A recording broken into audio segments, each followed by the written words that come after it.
Today, we present you the biggest superstar, one of the highest grossing directors of all time, the man whose name is enough to make a movie box office blockbuster.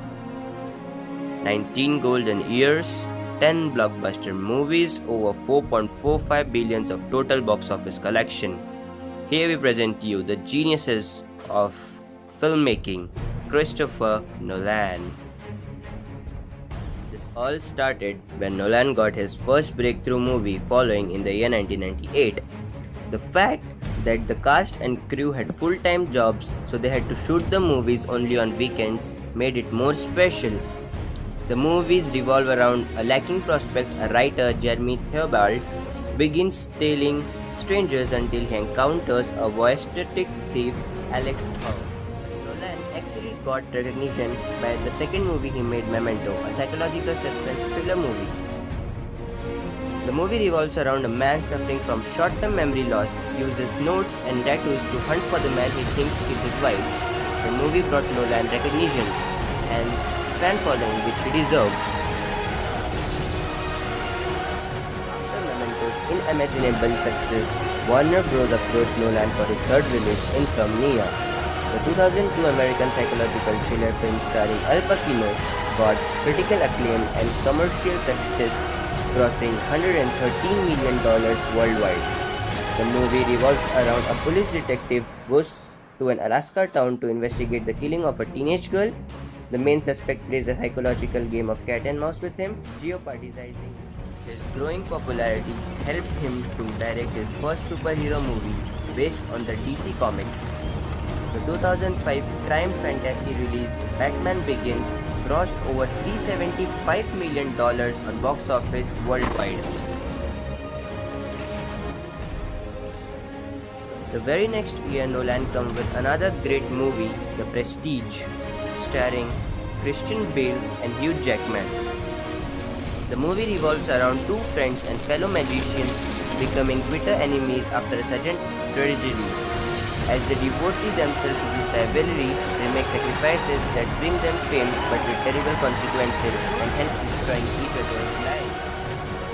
But the best was yet to come, and then it arrived in 2008. The sequel to the movie Batman Begins, the movie which is still considered as the best movie of the century, The Dark Knight. The movie grossed over $1.08 billion at box office and was both critically acclaimed and audience loved. The movie is in still top 5 best rated movies on IMDb, just behind the epic Shawshank Redemption and the Godfather series. It is rated 94% at Rotten Tomatoes, making him one of the highest grossing directors of all time.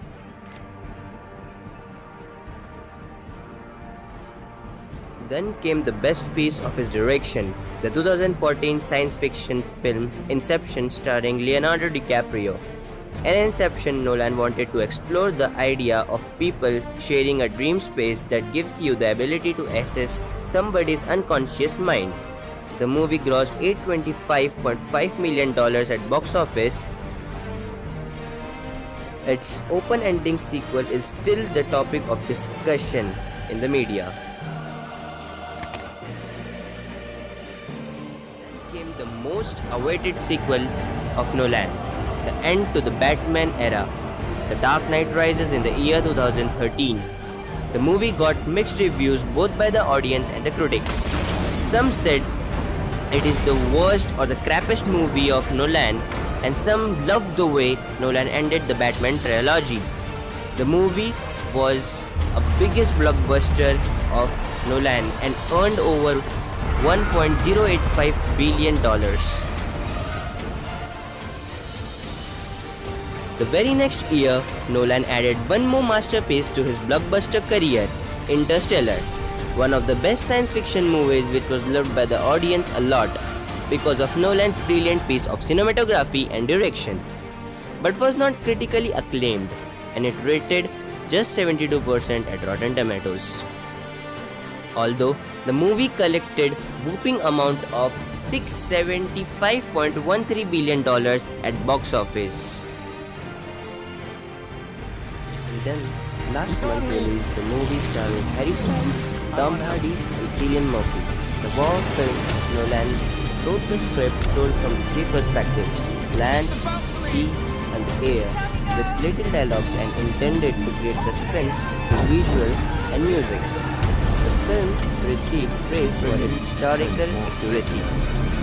The movie was praised by critics a lot and also loved by the audience. They've activated the civilian boats. Civilians? When they destroy us? Where are we going? Dunkirk.